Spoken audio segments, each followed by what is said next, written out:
할렐루야. 우리 하나님께 영광을 할렐루야 찬양대 감사와 또 격려의 박수 돌리겠습니다. 이 은혜로운 찬송 고백처럼 그 삶의 자리에 감사의 열매가 차고 넘치는 복된 삶들 다 되신 줄로 믿습니다. 우리 좌우를 둘러보시면서 인사하실 때 얼굴이 상당히 사랑스럽습니다.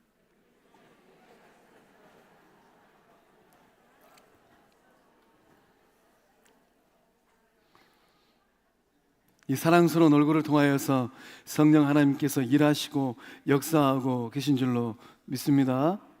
오늘 말씀의 제목은 천국까지 멀리 가려면 사랑하며 함께 가라입니다. 우리가 걸어가야 될 영적 여정이 때로는 짧게 느껴지지 않습니다. 또 우리가 걷고 있는 인생의 여정이 때로는 짧은 듯 하면서도 굉장히 길어요. 소망합니다. 예배자리에 나오신 성도님들의 삶이 천국까지 멀리 가는 영적 여정 가운데 사랑하며 함께 가는 복된 삶들 다 되실 줄로 믿습니다. 나는 지금 어디쯤에 있는가? 우리 개인의 삶을 향한 중요한 질문입니다. 또 우리는 지금 어디를 향하여 가고 있는가? 공동체를 향한 또 정말로 중요한 질문인 것 같습니다. 이러한 질문들 앞에 우리는 어떤 답을 할 수 있을까요? 기독교 고전 중에 존 버년의 작품 철로역정이 있습니다.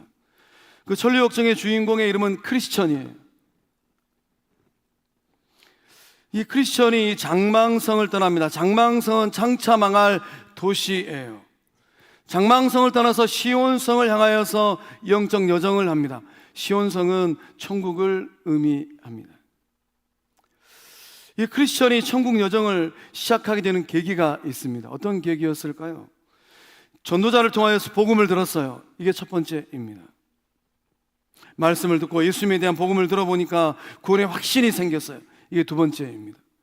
구원의 확신을 가지고 거듭난 성도가 된 자기 고백이 있었어요. 이게 세 번째입니다. 그래서 우리 또한 이 복음을 듣고 구원의 확신을 가지고 우리 안에 이 거듭난 성도됨의 고백이 있다면 우리 또한 그 거룩한 영적 여정을 걷고 있는 거예요. 거듭남은 무엇입니까? 거듭남은 단순히 교회를 다니는 것이 아니에요. 얼마든지 교회 많이 다닐 수 있습니다. 또 다양한 목적을 가지고 교회 다닐 수 있어요. 거듭남이란 내 등에 이 짊어진 죄의 짐을 자각하는 겁니다. 영적 자각이에요. 내 인생의 죄의 짐을 깨닫는 그 순간 십자가에 달리신 예수님을 만나면 우리의 삶이 적나라하게 보이잖아요. 거듭남이란 믿음으로 이 좁은 문으로 들어서는 내적 결단입니다. 세상에 있는 넓은 문이 아니라 좁은 문, 생명의 문을 향하여서 결단하고 걸어가는 것, 이것이 바로 거듭난 성도들이 걸어가는 영적 여정이에요. 주인공 크리스천이 십자가 언덕에 이르렀을 때 그토록 그 자신을 무겁게 짓눌렀던 죄의 짐이 스르륵 풀려지는 은혜를 받고 누립니다. 영적 자유를 느꼈어요. 그 죄의 짐이 무덤 속으로 굴러 떨어지는 것을 경험했습니다. 또 여행 중에 만난 허영의 시장이 있습니다. 그 허영의 시장에 가보니까 세상에 온갖 부귀와 쾌락들을 팔고 있더랍니다. 허영의 시장에서 만난 사람들은 이 나그네인 크리스천, 이 크리스천을 향하여서 그 믿음을 조롱하고 박해했다고 해요. 또 절망의 거인에게 붙잡혀가지고 의심의 성 지하 감옥에 갇혔습니다. 이 죽을 위기에 또 직면했어요. 어떻게 지하 감옥에서 또 탈출할 수 있었겠습니까? 이 마음속에 있던 약속의 말씀, 약속이라는 열쇠를 가지고 그 감옥 문을 열고 나왔습니다. 또 아름다운 궁전에 도착했습니다. 아름다운 궁전에 가보니까 이 환대 나오는 처녀들이 있었어요. 신중이라는 처녀, 경건이라는 처녀, 자애라는 처녀가 달려와서 환대를 했습니다. 영적 교제를 나누고 위로를 받았어요. 이 아름다운 궁전은 크리스천이 시온성 천국에 도착하기 전에 가장 큰 위로를 받았던 곳입니다. 이 아름다운 궁전은 무엇을 상징하겠습니까? 예수님을 구주로 믿고 고백하는 성도들의 모임인 교회를 상징합니다. 그 아름다운 이 궁전과 같은 교회가 우리 영 공동체인 줄로 믿습니다. 성광교회 오면 위로를 받고, 성광교회 오면 누군가가 환대를 하고, 성광교회 오면 정말로 누군가가 따뜻하게 맞이해주는 그 은혜가 통하여서 흘러가고 있는 줄로 믿습니다. 그래서 우리는 이 천로역정의 이야기를 곰곰이 생각해 보면 구원의 감격으로 천국 여정을 시작한 성도들의 순례 여정, 그것을 정확하게 알 수 있다는 것이죠. 여러분은 지금 어디쯤 당도에 계실까요? 어떤 분은 십자가 언덕에서 죄의 짐을 풀었을 것 같아요. 예수님 만나기 전에는 그래도 내 인생이 참 멋있어 보이고, 예수님 만나기 전에는 뭔가 있어 보였는데, 생명의 구주 예수님을 딱 만나고 나서 보니까 죄인 중에 괴수가 나구나. 나를 구원하기 위해서 예수님께서 그 몸을 십자가에 내어주셨구나. 멈추지 않는 눈물이 주룩주룩 흐르잖아요. 또 어떤 분은 허영의 시장에서 방황하고 계시는 분들도 계실 것 같아요.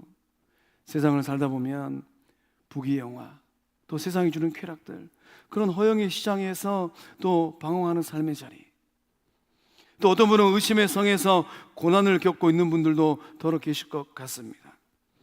어떤 분은 아름다운 궁전인 성광교회 예배당에 오셔서 위로를 받으시고 기쁨을 누리시고 행복을 누리고 계신 줄로 믿습니다. 또 어떤 분은 부활의 예수님께서 계시는 그 시온성, 천국을 사모하고 계실 것 같아요. 우리 모두에게 성령께서 역사해 주셔서 그 천국 문 앞까지, 천국에까지 무탈하게 도착하는 은혜가 인생 최고의 복 될 줄로 믿습니다. 인간관계의 본질과 소통을 다룬 책 중에 멀리 가려면 함께 가라 라는 책이 있습니다. 그래서 이 책을 통하여서 우리는 인격관계, 우리가 이 세상을 살아오고 또 공동체 생활을 할 때 인격관계가 정말로 중요하지 않습니까? 나와 너가 만나서 어떠한 거룩한 일들을 만들어 가잖아요. 이런 인격관계에서 사람의 마음을 얻는 법을 조언하고 있습니다. 사람의 마음을 얻는 데 중요한 건 몇 가지 원리가 있어요. 무엇이 중요할까요? 먼저는 태도가 중요합니다. 어떤 기술이 아닙니다. 인격관계에서 중요한 것은 화려한 말재주, 정말 말 잘해요. 언어적인 스킬이 아니라는 거예요. 또 심리학적 기술, 누군가가 정말로 내 마음을 잘 읽어주는 것 같아요. 심리학적 기술, 이런 게 아니라는 거죠. 상대방을 대하는 진심 어린 태도입니다. 진심 어린 태도, 그 진정성 있는 마음, 몇 마디 하지 않아도 그 마음이 느껴져요. 그리고 말투, 눈빛, 또 몸의 자세, 그 하나하나를 통하여서 느껴지는 진정성이 있어요. 나를 정말로 위로하고 있구나. 두 번째, 이 중요한 것은 따뜻한 마음이라고 합니다. 따뜻한 마음, 곁을 내어주는 따뜻한 마음. 이 성공한 사람들의 특징이 있는데 그 주변에 항상 사람들이 모인다고 합니다. 타인을 배려하는 따뜻한 마음이 있으니까 그 주변에 사람들이 모이지 않겠습니까? 상대방의 이 자존감을 높여주는 따뜻함, 그러니까 그런 사람들을 만나고 싶고 가까이 하고 싶은 거예요. 이 상대방의 마음을 얻기 위해서 뜨거운 관심이 있고 진심 어린 마음이 있다는 것이죠. 세 번째는 공존의 지혜가 있다고 합니다. 공존의 지혜, 멀리 가기 위해서는 공존의 지혜를 가져야 된다는 것이죠. 가정도 마찬가지고 일터도 마찬가지고 영적 공동체도 마찬가지입니다. 멀리 가기 위해서는 공존의 지혜가 필요합니다. 삶은 혼자서 살아가는 고독한 삶이 아닙니다. 더불어 함께 살아가는 공존의 삶이지 않습니까? 타인과 조화를 이루며 함께 가는 이런 여정이 중요합니다. 우리의 삶이 짧은 듯 하면서도 깁니다. 하루하루의 삶이 중요하지 않습니까? 오늘의 삶이 중요하잖아요. 오늘이 모이면 한 달이 되고, 오늘이 모이면 1년이 되고, 오늘이 모이면 10년이 되고, 어떤 이의 삶에는 정말로 하나님께서 장수의 복을 주시니까 오늘이 모여서 100년도 돼버리잖아요. 짧은 듯 하면서도 상당히 긴 우리의 인생 여정. 그렇기 때문에 우리는 이 영속성을 유지하기 위해서는 이 공존의 지혜를 받고 누려야만 합니다. 신앙생활도 마찬가지인 것 같습니다. 신앙생활은 고독한 고립이 아니에요. 외로움이 아닙니다. 더불어 살아가는 공존의 지혜가 절실하게 필요한 것, 그것이 바로 신앙생활이고 교회생활입니다. 담쟁이 넝쿨을 생각해 보십시오. 서로를 지탱하고 있지 않습니까? 그러니까 그 높은 벽도 한 걸음 한 걸음 일부 앞으로 전진하잖아요. 거센 태풍도 열풍도 이겨내면서 마침내는 담벼락을 넘어서 버리잖아요. 그렇듯이 영적 공동체 안에서도 서로를 지탱해야지만이 천국 본향까지 완주하게 되는 것입니다. 천국까지 멀리 가려면 우리는 곁을 내어주는 사랑이 있어야 돼요. 함께 가는 넉넉한 마음의 태도를 지녀야만 합니다. 본문의 말씀을 통하여서 하나님께서 저와 여러분에게 무엇을 말씀하십니까? 분명한 내적 확신을 가지라라고 말씀하십니다. 성도는 내적 확신이 분명해야만 합니다. 나는 거룩한 정체성이 있는 나그네다. 이런 내적 확신이 분명해야 돼요. 우리 17절의 말씀을 믿음의 고백으로 함께 읽어보겠습니다. 시작. 외모로 보시지 않고 각 사람의 행위대로 심판하시는 이를 너희가 아버지라 부른즉 너희가 나그네로 있을 때를 두려움으로 지내라. 아멘. 구원받고 난 그 이후의 삶, 부활의 은혜를 경험하고 난 그 이후의 삶, 변화되는 것들이 있다고 합니다. 예수님을 인격적으로 만나고 난 그 이후의 삶, 변화되는 것들이 있대요. 가장 먼저 무엇이 변하겠습니까? 세상을 대하는 태도가 달라진답니다. 예수님 만나기 이전에는 세상이 전부인 줄 알았어요. 이 땅에서 천년 만년 살 것처럼 생각하기도 합니다. 세상을 살아가는 많은 혹자들이 그런 생각으로 세상을 살아가잖아요. 그렇지만 부활의 예수님을 만나고 나면 우리의 마음의 내적 확신이 달라지잖아요. 이 세상의 삶은 잠시 머무는 나그네의 인생 여정이구나. 성도는 세상 유행이나 세상 가치관을 따라 살지 않습니다. 성도는 이 땅에 영원히 정착할 정착민이 아니에요. 성도는 하늘 아버지를 향해 나아가는 존귀한 여행자들입니다. 마음을 잘 살펴보세요. 내 마음이 지금 어디에 있는지를. 성도는 천국 시민권자로 살아갑니다. 대한민국은 역사 가운데 정말로 복된 역사의 시간을 보내고 있습니다. 대한민국 국적은 열방이 이제 부러워하는 국적이 되어버렸어요. 그러나 성도는 대한민국 국적보다 무엇을 더 귀하게 여겨야 되겠습니까? 천국 시민권인 줄로 믿습니다. 바울은 빌립보서 3장 20절의 말씀을 통하여서 그 놀라운 고백을 하고 있습니다. 우리 함께 읽어보도록 하겠습니다. 시작. 그러나 우리의 시민권은 하늘에 있는지라 거기로부터 구원하는 자 곧 주 예수 그리스도를 기다리노니. 아멘. 오늘부터 확실하게 고백하세요. 나의 시민권은 우리 주님 계시는 저 하늘나라에 나의 시민권이 있구나. 고백할 때에 그 인생의 어느 날에 구주 예수님 만나는 복된 사람들 다 되실 줄로 믿습니다. 나그네 인생을 사는 성도의 특권이 있어요. 어떤 특권이 있겠습니까? 세상을 대하는 태도, 내 스스로 바라볼 때 나는 나그네다. 하나님을 향하여서 우리의 마음이 달라지는 변화가 있다는 것이죠. 하나님을 아버지라 부르는 거예요. 하나님을 아버지라 부를 수 있는 이런 영적 친밀함은 성도만이 가지고 있는 영적 특권입니다. 대통령이라 할지라도 하나님을 아버지라 부를 수가 없어요. 오직 예수님을 통하여서 구속의 은혜를 받고 누린 구원받은 주의 백성들만이 온 우주 만물을 창조하신 여호와 하나님을 아버지라고 부르고 있는 줄로 믿습니다. 하나님과 영적으로 친밀한 관계를 형성하는 것, 아버지라고 부르기는 부르는데 거리감이 있어요. 이것은 주님이 원하는 바가 아닙니다. 주님께서 주의 백성들에게 원하는 것은 성부 하나님, 역사의 주인 되시고 생명의 주인 되시는 성부 하나님하고 하늘 아버지하고 정말로 친밀하게 지내는 거예요. 그런 영적 관계를 형성하는 것, 오직 구원받은 성도의 특권인 줄로 믿습니다. 성도는 아버지 하나님을 향하여서 거룩한 두려움을 가져야만 합니다. 거룩한 두려움입니다. 왜냐하면 하나님께서 우리의 행위대로 심판하시기 때문이에요. 생명록에 기록된 저와 여러분의 행위대로 하나님께서 심판하십니다.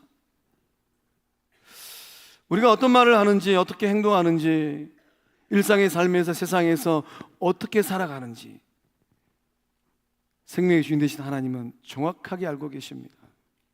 생명록에 기록되어 있어요. 하여서 어떤 이는 생명의 부활로, 어떤 이는 심판의 부활을 맞이해야만 합니다. 오늘 예배자리에 나오신 성광의 영적 식구들은 그날이 되면 예외 없이 생명의 부활로 모두 나아갈 줄로 믿습니다. 구원은 무엇입니까? 구원은 거룩한 삶으로의 초청이에요. 구원받은 성도의 삶은 방종하지 않습니다. 더 거룩해지고 더 성화되어야만 합니다. 생각도, 눈으로 보는 것도, 귀로 듣는 것도, 입으로 말하는 것도, 두 손과 두 발로 행동하는 것도 더 거룩해지고 더 성화되어지는 주의 백성들 될 수 있기를 주의 이름으로 축복합니다. 천성을 향하여 가는 성도들을 향하여서 하나님께서 또 무엇을 말씀하십니까? 자기 존중의 마음을 확고하게 하라고 말씀하십니다. 우리 18절과 19절의 말씀을 한 목소리로 읽어봅니다. 시작. 너희가 알거니와 너희 조상이 물려준 헛된 행실에서 대속함을 받은 것은 은이나 금같이 없어질 것으로 된 것이 아니요 오직 흠없고 점없는 어린 양 같은 그리스도의 보배로운 피로 된 것이니라. 아멘. 구원 그 이후 달라지는 두 번째 변화는 무엇일까요? 첫 번째 변화가 세상을 대하는 태도. 나는 나그네다. 하나님은 나의 아버지다. 나와 하나님을 대하는 태도가 달라지는 것이죠. 두 번째, 구원 그 이후에 달라지는 변화가 있어요. 내가 나를 바라보는 눈입니다. 성도가 이 자기 자신을 평가할 때 내리는 자기 가치가 있어요. 성도는 세상의 은금으로 자기 자신을 평가하지 않습니다. 말씀의 기록처럼 은이나 금같이 없어질 것들. 중동의 전쟁을 보니까 지방 금고에다가 금덩어리를 막 그냥 수십 개 쌓아놨다고 치고 폭탄 떨어지면 다 사라지는 것들이구나. 성도는 이런 세상에서 없어질 세상의 은금으로 자기 자신을 평가하지 않는다는 거예요. 재산이나 학벌이나 외모나 이런 세상적인 기준으로 자기 자신을 평가하지 않습니다. 성도의 자기 평가는 오직 대속의 사랑이에요. 갚아도 갚을 수 없는 예수 십자가 대속의 사랑. 성도의 인생은 이 사랑으로 인하여서 정말로 값비싼 인생이 되었습니다. 여러분 스스로 생각할 때 나는 얼마나 값비싼 존재라고 생각하실까요? 하나님께서 예수님의 이 십자가를 통하여서 예수님의 십자가에 내어주시고 여러분을 샀습니다. 여러분은 여러분 자신의 소유가 아니에요.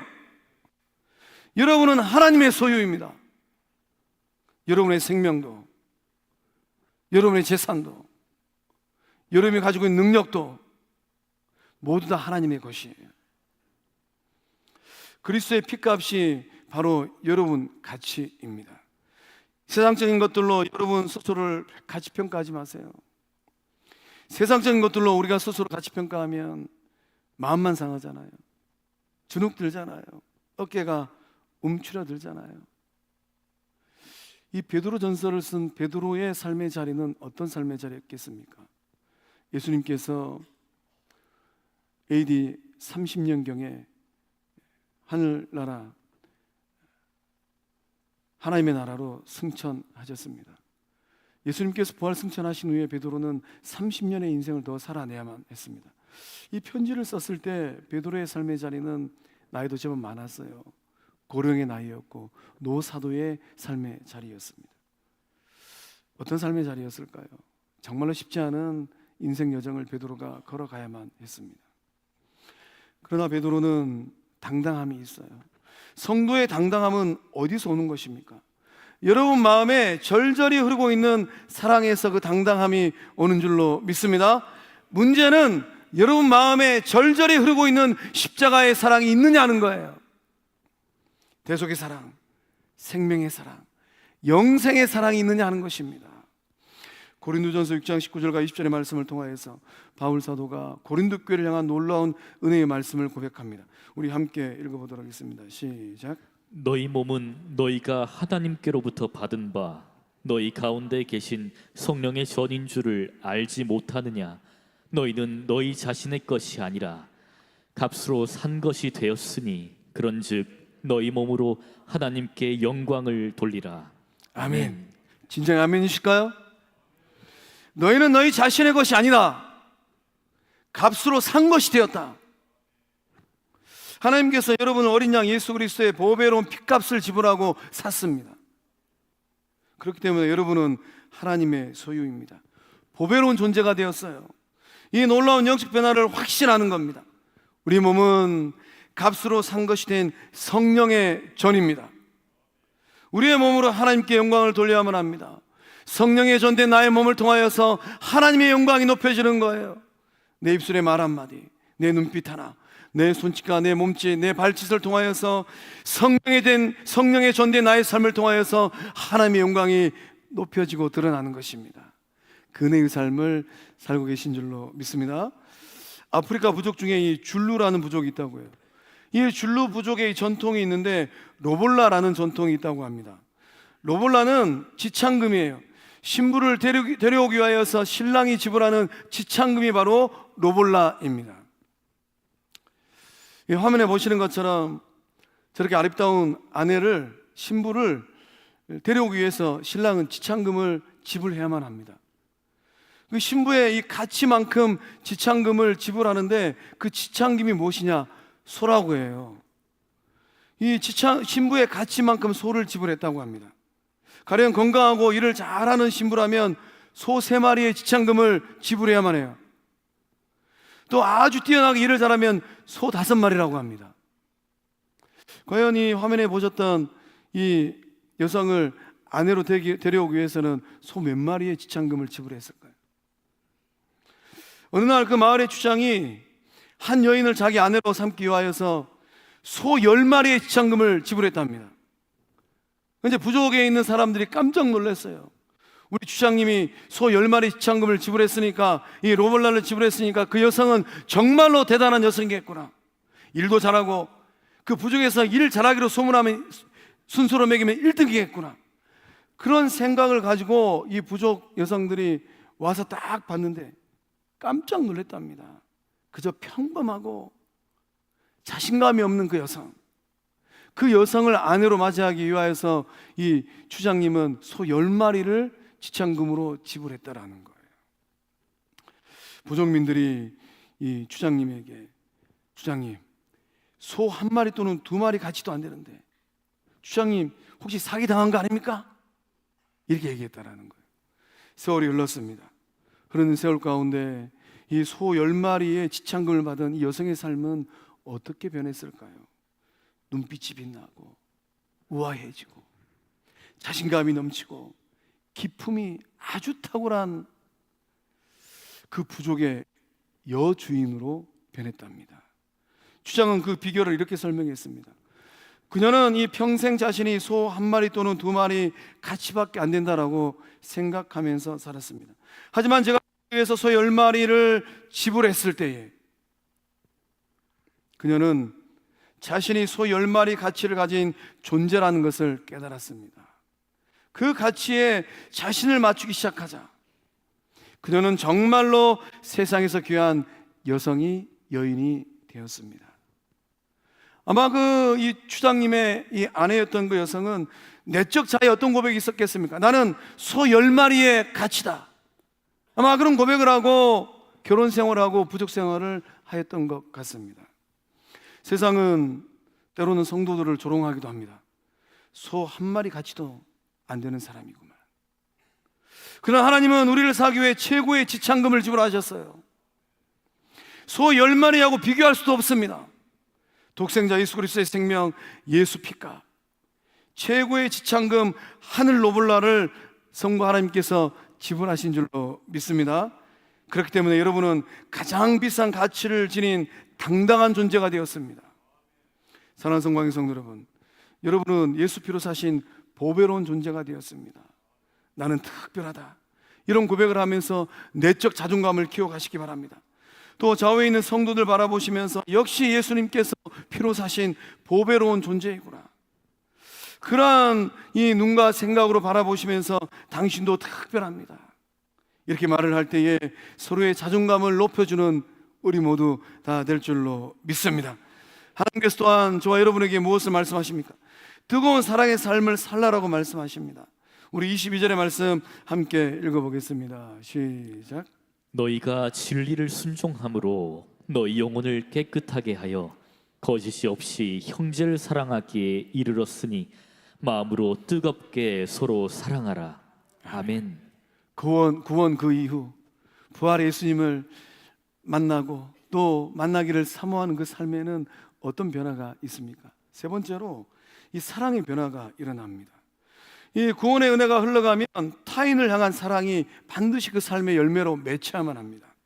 말씀은 거짓 없는 사랑으로 서로가 서로를 위하는 삶을 살라라고 베드로 사도가 노 사도가 권면하고 있어요.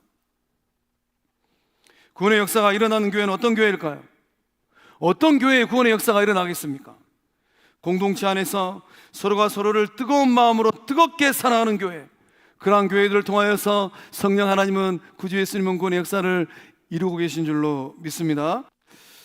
베드로 사도가 이 편지를 쓰면서 누구를 생각했을까요? 예수님 생각했을 것 같아요. 22절 그 하반절에 보면 서로 사랑하라. 이 서로 사랑하라 라고 말씀하신 예수님을 수도 없이 회상했을 것 같아요. 부활 승천하신 예수님을 감난산에서 보고 난 그 이후의 삶, 오순절 마가다락방에 성령의 불이 임하고 난 그 이후의 삶, 베드로 사도의 마음 가운데 예수님의 그 말씀이 끊임없이 맴돌고 있었던 것 같습니다. 예수님께서 요한복음 13장 34절에 이렇게 말씀하셨어요. 새 계명을 너희에게 주노니 서로 사랑하라. 내가 너희를 사랑한 것 같이 너희도 서로 사랑하라. 베드로가 동일한 고백을 하고 있습니다. 그러니까 오늘 살고 있는 주의 백성 되어지고 예수님의 제자된 우리들 또한 동일한 고백을 우리의 입으로 우리의 삶으로 해야 될 줄로 믿습니다. 서로 사랑하라. 우리는 영적 나눔이라는 비전을 품고 대장정의 길을 걷고 있습니다. 무엇을 나누어야 되겠습니까? 그리스도의 사랑을 나누는 것입니다. 별과 같이 빛나는 교회는 대체 어떤 교회일까요? 대속의 사랑을 실천하는 교회입니다. 거저 받았으니 거저 주는 교회예요. 바울은 에베소서 4장 2절과 3절의 말씀을 통하여서 에베소 교회 성도들에게 이런 권면을 하고 있어요. 모든 겸손과 온유로 하고 오래 참음으로 사랑 가운데서 서로 용납하고 평안에 매는 줄로 성령이 하나 되게 하신 것을 힘써 지키라. 힘써 지키라. 왜 그렇게 권면했겠습니까? 힘써 지키지 아니하면 영적 공동체 평안이 깨지거나 약해지기 때문입니다. 사랑 가운데 서로 용납하는 삶을 힘써 지켜라라고 바울 사도가 에베소 교회 성도들에게 권면하였어요. 성령의 음성을 듣고 순종하는 우리 모두 다 될 줄로 믿습니다.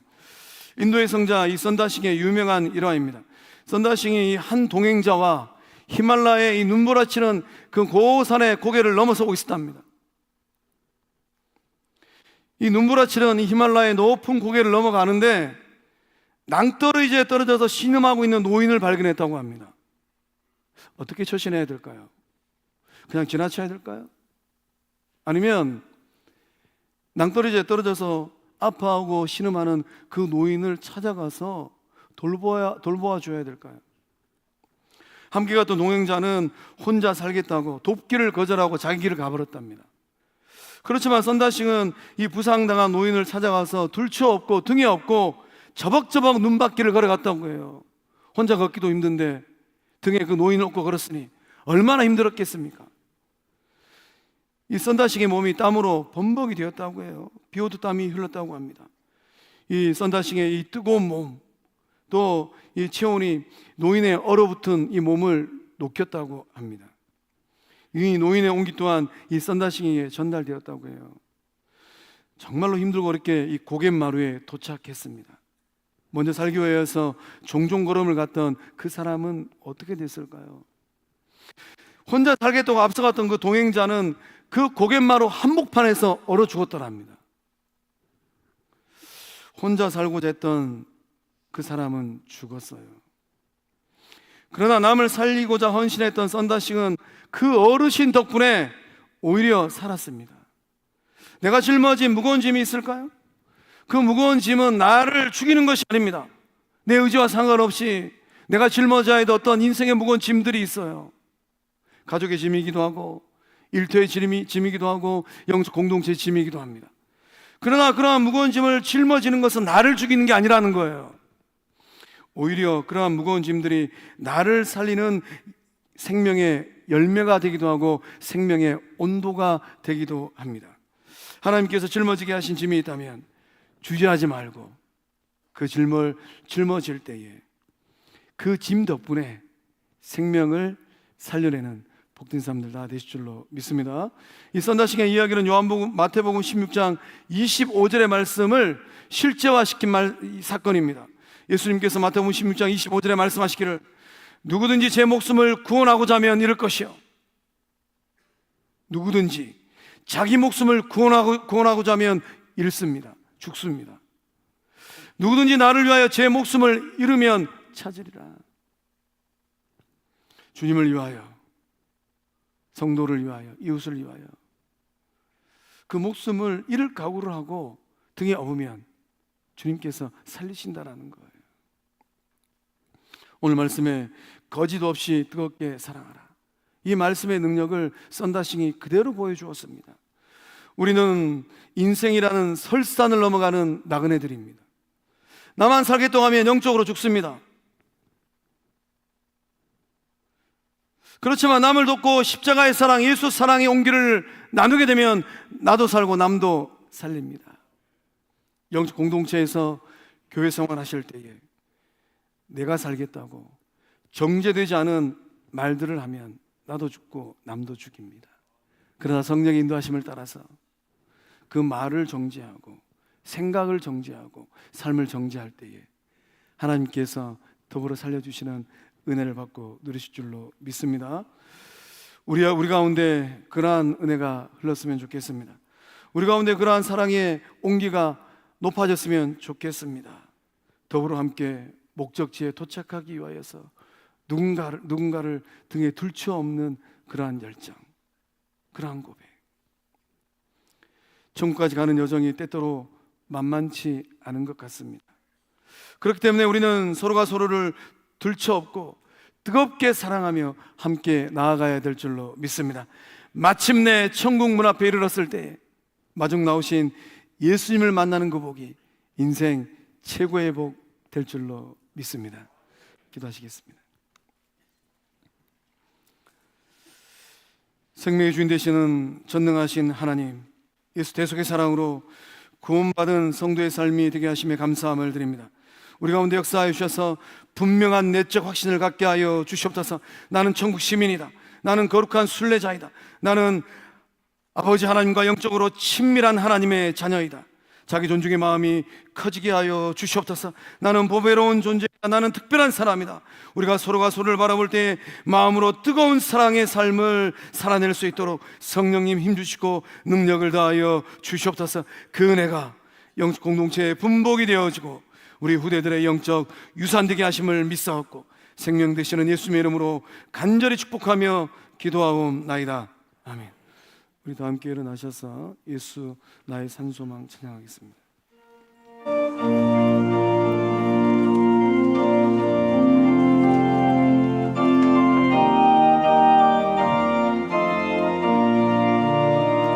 언약된 아침 장사된 몸에 부활의 호흡 시작됐네.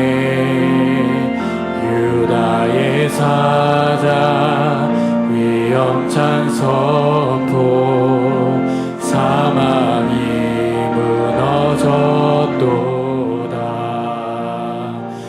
이제 사망의 무덤이 더는 우리를 주장할 수 없네. 유다의 사자 위엄찬 포효 사망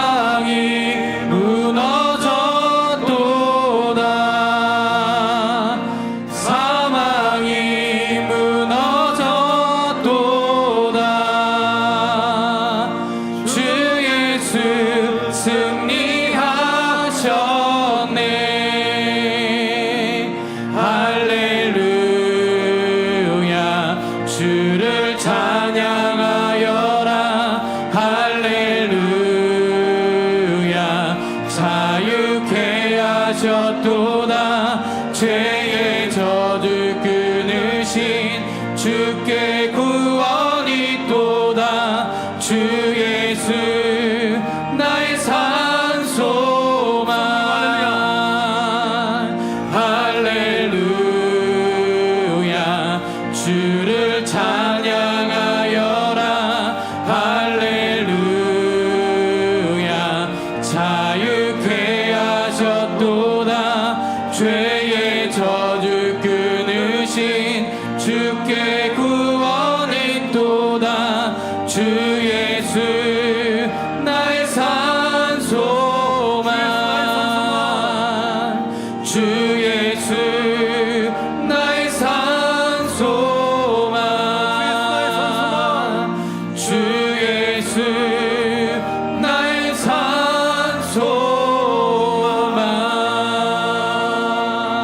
우리 주님께 영광이 받습니다. 이제는 보좌 우편에 계신 우리 주 예수 그리스도의 은혜와 아들을 내어주면서까지 사랑하신 성부 하나님의 한없는 사랑과 주님 날아가는 그날까지 시온성 천성을 향하여서 한 걸음 한 걸음 일부 앞으로 전진할 수 있도록 힘주시고 붙들어 주시는 성령 하나님의 이루 교통하심의 큰 역사하심이 천국까지 멀리 가기 위하여서 사랑하며 함께 가리라 믿음으로 결단하는 죄친 백성들의 삶과 가정과 일터 위에 객지에 나가 있는 자녀들의 삶의 현장 위에 군복무 중인 자녀들, 해외 유학 중인 자녀들, 병상에 있는 환우들 주님 오시는 그날까지 거룩한 빛으로 쓰임받기를 간절히 사모하면서 필리핀 선교지에 예배당을 지어가고 또 우리 영적 공동체 다음 세대를 위하여서 또 비전센터 옥상에 다목적 홀을 지어내기를 간절히 사모하는 거룩한 미성광 영적 공동체 위에 이제로부터 영원토록 함께 하시기를 축원하옵나이다. 아멘.